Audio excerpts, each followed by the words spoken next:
Hey guys, a little bit of thoughts on technology for the day. I was watching another YouTuber talking about Linux has finally overcome Mac in the market over the pandemic. ChromeOS. All right, technically yes, but Chrome as Chromebooks as a Linux operating system is again, it's technical, but it's not really a huge win for Linux. In that, it really depends on how you want to look at it. But if you want to empower people to get an operating system that's not one of the big dogs, the Mac, the Windows, Chrome OS isn't really your answer, because while it is built on Linux, it's just basically a Chrome web browser. Yeah, you can run some Linux stuff on there, but again, looking at the numbers, he said that it had gone up to about 10% of the market over the last year, as opposed to closer to 5%, where Mac's been about 6%. Mac is always a smaller portion of the market. They're also the portion of the market that typically spends money on their PCs are pretty high. They drop from 78% to about, or 87% to about 80%, 81% from his numbers. And again, I'm not here to dive into the numbers, but just some thoughts on Chrome really making headway into the market. I don't think these are sustainable numbers. Linux Chrome adoption is up, mainly because people were desperate to get computers. You could barely find them. Earlier this year, the company I was working at then, you couldn't hardly find a low-end computer anywhere. In fact, as recent as like 4 or 5 months ago, or maybe even less than that, I had a client that was needing to get a new desktop computer, and they weren't in stores. They had to order them online to get them shipped in. A couple places you found them, but they were just not in stock anywhere. And it's all entry-level computers. So people were just desperate to get anything that satisfied the requirements to get their kids back into, school, virtual school, online school, things that they normally wouldn't buy unless they had to. So looking at it this way, there was an artificial demand. It was a real demand, but it was artificially produced because of COVID and moves away from in-person schooling, which meant you had to have technology, meeting technology.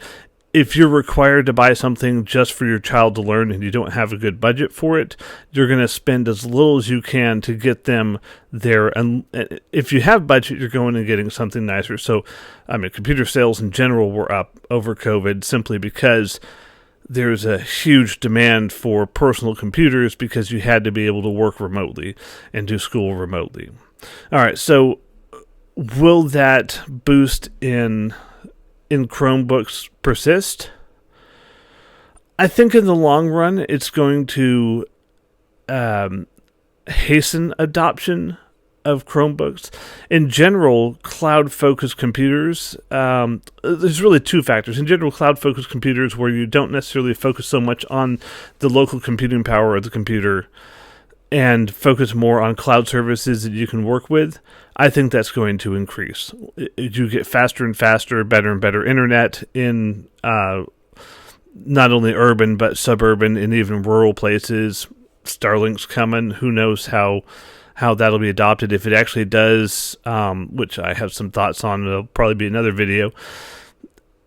Who knows how quickly this adoption will be, but if you don't need the heavy-duty lifting on your own personal computer, and you can save money up front and pay for or get free services, yeah, it makes sense to not overbuy a computer that you're not going to make full utilization of, especially when you can offload computing power to the cloud. The second thing is, and I've been watching this for a while, it's been about 8 years since we've really passed the threshold of needing to buy something really up the scale, mid to high range to have a computer that's going to last you a good long time. Yeah, Windows is bloated. They have some slowdowns with all operating systems, Linux less than most. But once we hit about standard, especially standard quad-core processors, and a fairly standard 8 gigabytes of RAM, for most of your users, there's not much. It's going to be a while before we push beyond that. Yeah, your gamers, your professionals, those that do a lot of local high-power stuff, video processing, audio processing, gaming, you're going to need faster processor, faster RAM, faster storage. For most of the people, if you're just reading, writing documents, basic spreadsheets, email communication, stuff like that, almost any computer you could buy new in the last 8 years is going to be sufficient. And you see that with Chromebooks as well. They're not high-spec machines. In fact, because they're Linux-based, and this is props where it's due, to the Linux kernel, they may only have 2 gigs of RAM and a 64 or 32 gig solid-state drive in there, running an ARM processor. So, I mean, it's basically a cell phone in a computer box, and you're running more or less an operating system that is a web browser. It's a web browser in a box. And again, credit where credit's due. I don't necessarily mean to be dismissive with that somewhat. But it really is a feat because you can do so much on the web now. Anyway, you've got a web browser. The problem is when you run into software that you need for specific use cases, which is a smaller fraction of software, but still needed, you're going to have trouble there with a Chromebook. Perhaps with some cool things with WebAssembly and online software, browser software getting more popular, it's more feasible in the long term. Short term, you're still going to run into some things. Secondly, you have, again, the adoption of Chrome isn't going to translate to any other operating system, simply because, or the Linux operating system, because nobody buying a Chromebook knows it runs on Linux.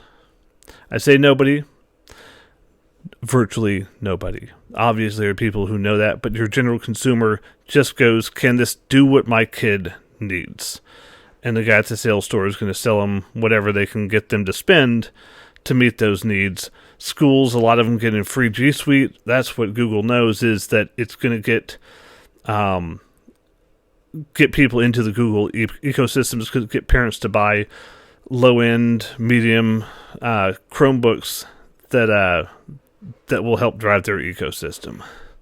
Chromebooks purchased a lot, in my opinion, because they fit a short-term need, which was get kids computers so they can get online for school. So as things transition back to in-person learning, I think we'll see a decrease in Chromebook sales. It'll probably end up, the Linux computers will probably end up somewhat competitive with Apple and Mac, but more or less the same percentage again. PCs still, because of familiarity and brand recognition, they're going to stay up there. I don't see a lot of that changing, in my personal opinion, in the near future. You're pretty much going to have its when people think computer, for the most part, like if they want to buy a personal computer, they're still more or less going to be looking at Windows versus Mac.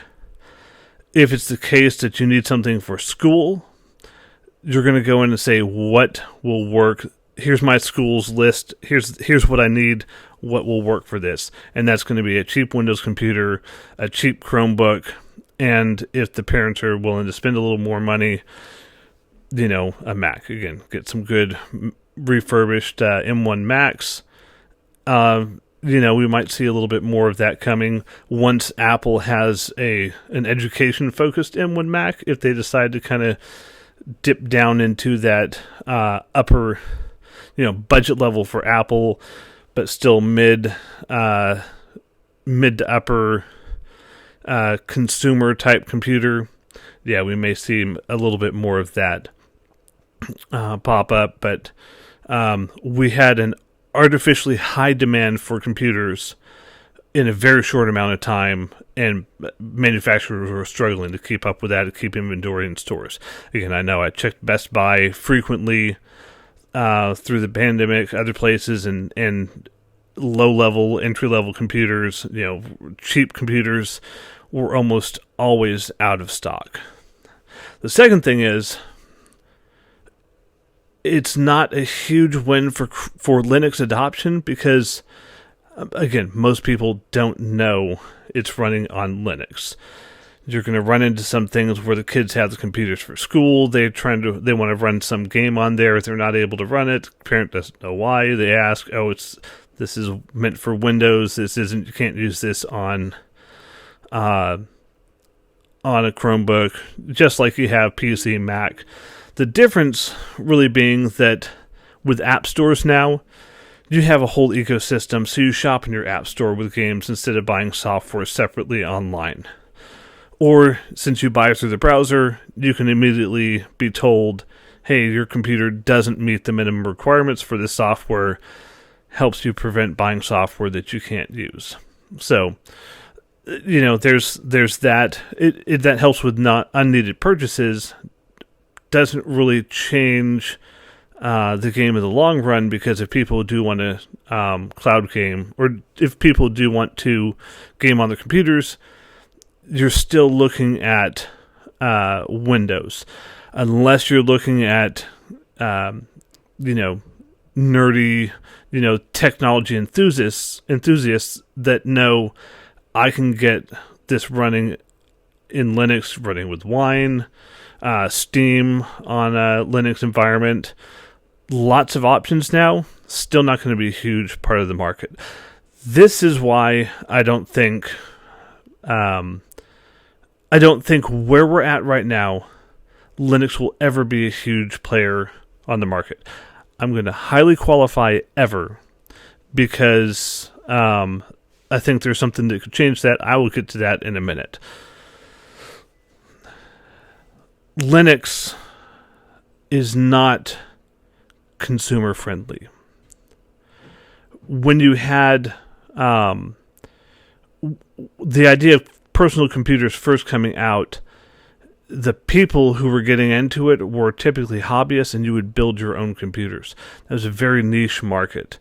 Then you had the Apple II, some of the IBM clones come out. You had standardized computer systems that you just bought as a fully functional unit out of the box instead of having to assemble it. It's a difference between buying a car and a kit car and assembling it and maintaining it yourself, and then buying one off the rack or off the show floor at the car dealership, buying the maintenance package so you don't have to know anything about maintaining your car, or in this case your computer, to be a computer owner. The cost of entry used to be much higher. You used to have to be a technician, essentially, to be able to maintain and operate the device. Now you can be a consumer. The same thing that we are with, you have running water in your house, you have electricity in your house, you don't know how any of that works. If it breaks down, you call somebody to come and fix it. Washer, dryer breaks down, you call somebody to come and fix it. You are a consumer on those products. Very few people know how to actually fix them themselves. You call somebody out to fix it when it has trouble. Otherwise, you just press the buttons and it does what you tell it to do. It's meant to be very user-friendly. When you get into something a little bit more nuanced, like Linux, yeah, you have customizers for Windows and Mac too, but they come at a baseline user operability that people are familiar with. There's some really good Linux desktop environments out there. Some really cool ones I've been meaning to check out. Nothing against Linux at all. Cool operating system. My OS of choice is Macintosh, Mac OS. Windows 10, I actually think it's pretty cool. It's one of the better builds. They learned a lot of things from making mistakes in Windows 8. It's got some problems. It's Microsoft. They're always going to have problems. You've always got pros and cons. And then, again, Linux is great, but it's still going to be a niche market because it's built around people who know more about what's going on than not. It's not that your average consumer couldn't get it on a computer, couldn't change environments. It's just, it's not worth it to most of them. They would rather just buy something and have it work. They spend in time. They don't want to spend in time what they can spend in money. And that's really what it comes down to, is that a lot of people just don't want to deal with the learning curve. So ChromeOS does solve that. ChromeOS does solve that problem by providing a consistent out-of-the-box experience. The cool thing about Chrome is the operating system is lightning fast. You you sign into your profile, you're online. Again, essentially you're just loading up a simple desktop with a browser environment. You're good to go. Wiping Chromebooks, I tell you this, when we had an employee turn one in, boom, power scrub, power wash, whatever, it's ready in 2 minutes. Amazing. The Windows machines or Macs have a lot to learn from Chromebooks in that case, where you have to, the Windows laptops, even with the built-in refresh, reset, still took about an hour to run. With a Chromebook, I didn't have to plug it in. I just pulled it out, reset it, it's wiped, set it to the side. Next employee comes along, here you go, sign in with your company G Suite account. You're good to go.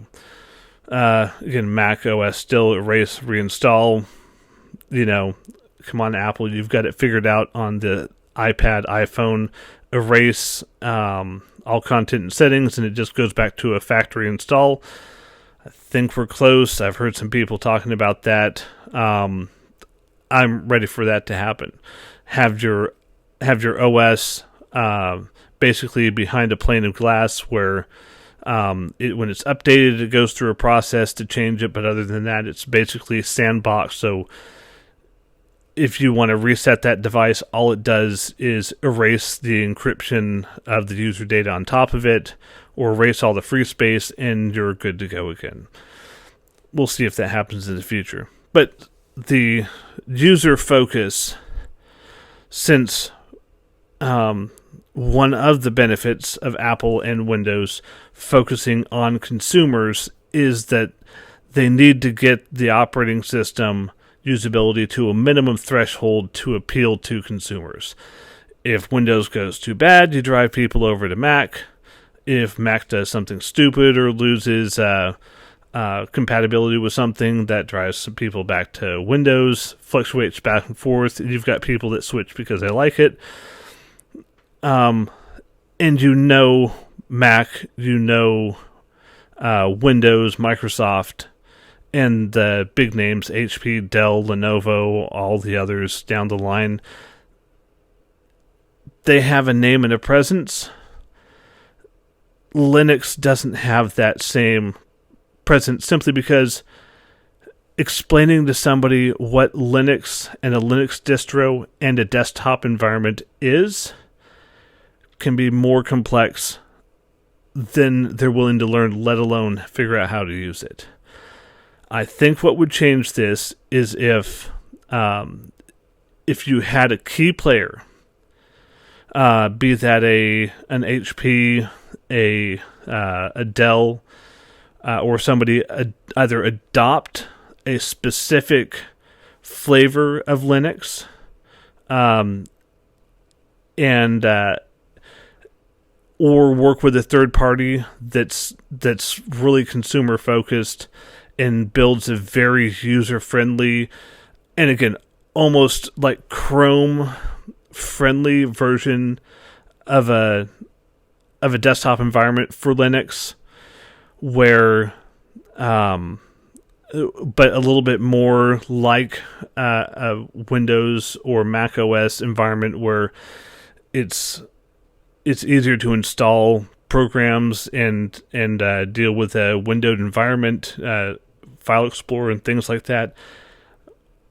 I think that it would take time, but that's what would break through. Here, and this is going to probably upset a lot of the Linux enthusiasts out there. I think the company that has the best chance of unifying and driving Linux adoption is Microsoft. Now, what do I mean by that? I was watching another video where the analysis was that Windows could eventually become a GUI desktop environment for Linux. And I don't know that Microsoft would be willing to make this change, but I think it would be a smart move. Windows NT, that kernel brought a lot of cool things with it, built a lot of stuff on it.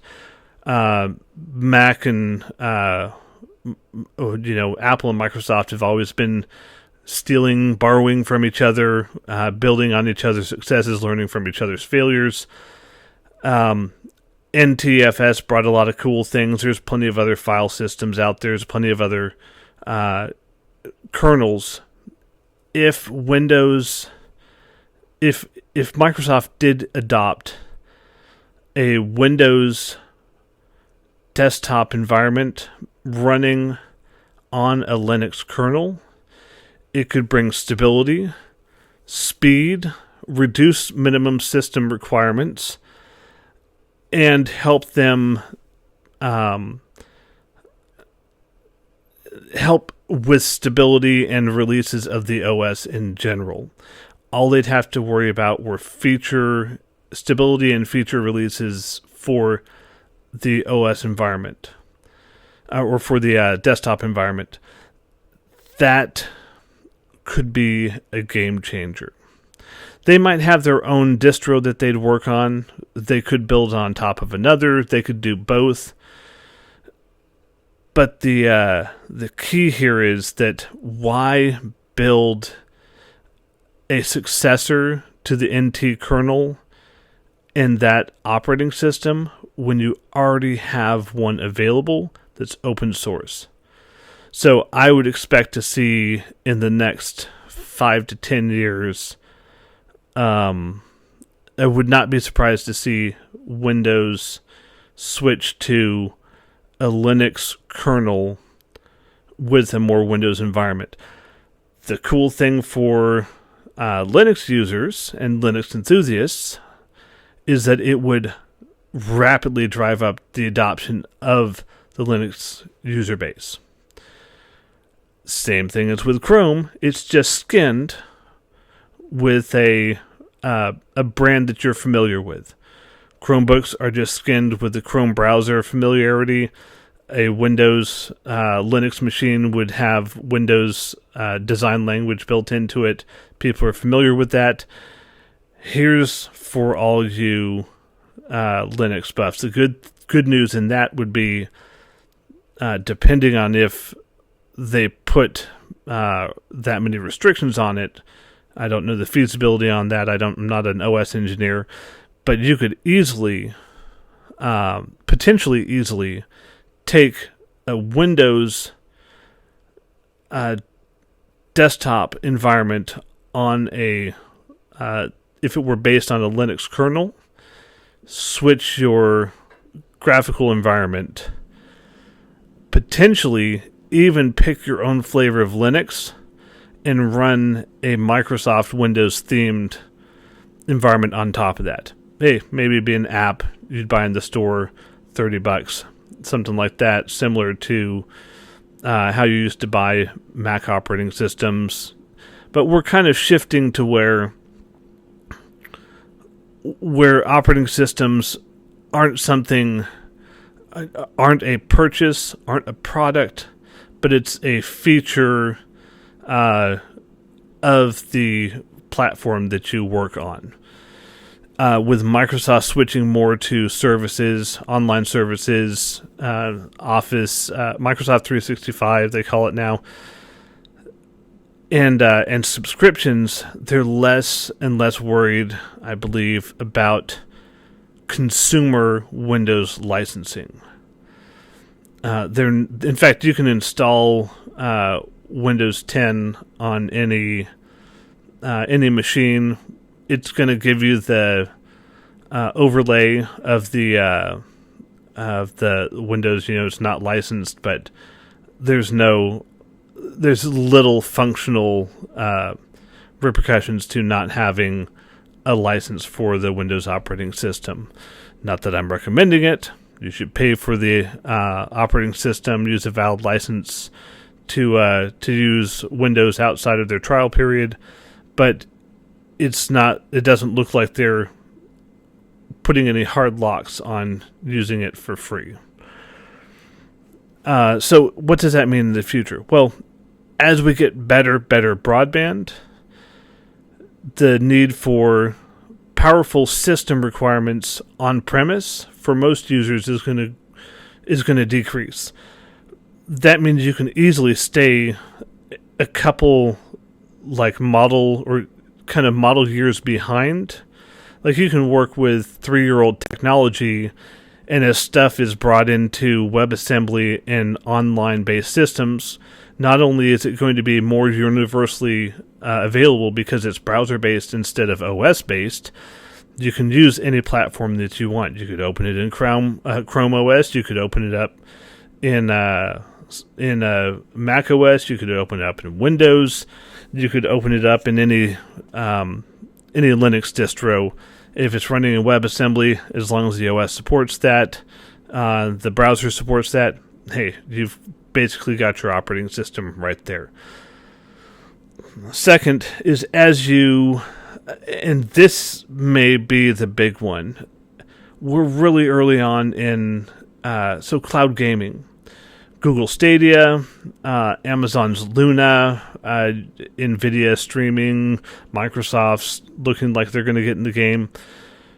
We're basically at the Atari 2600 period of cloud gaming. We're still figuring it out. It works, but it's for hobbyists and enthusiasts, not for your casual everyday player. Games might not be a huge deal for kids getting Chromebooks because they've probably got a cell phone, an iPhone or Android anyway, and they're probably playing a lot of games on that, or they've got a Switch or an Xbox. So they're probably not worrying too much about not being able to do higher level gaming on a Chromebook. But all that changes when you switch gaming from a console to a service. That means, like moving a WebAssembly apps into the browser, that means any device you have is now a console. Essentially. There's always going to be, for high-end gaming, especially first-person shooters, something that where lag is really, really something you have to worry about. You need to have the processing. You want to have the processing on your device as close as possible, so you don't have to round trip. You round trip as little information as possible. But as internet speeds improve, you've got 5G coming on cellular. You've got fiber. I mean, we just installed AT&T fiber, where the fiber line goes straight to my living room. We run a cable straight into the SFP on the box, and I've got super low latency straight into my living room. If I run an Ethernet cable to a console or a computer off of that, it's hardly going to. I'd have to be sitting in the server room to get much quicker than that. So, but for more casual gaming, something where you don't need that super fast response time, you can afford to have a little bit more margin in there. If you put your gaming in the cloud, you just sign up for a subscription service. Maybe you, something like, I forget the name of the service, but it's you can basically buy a virtual computer or rent a virtual computer in the cloud, install whatever software you want on it, and you just stream it from your desktop through an app or browser or through a mobile device using an app. Well, there you go.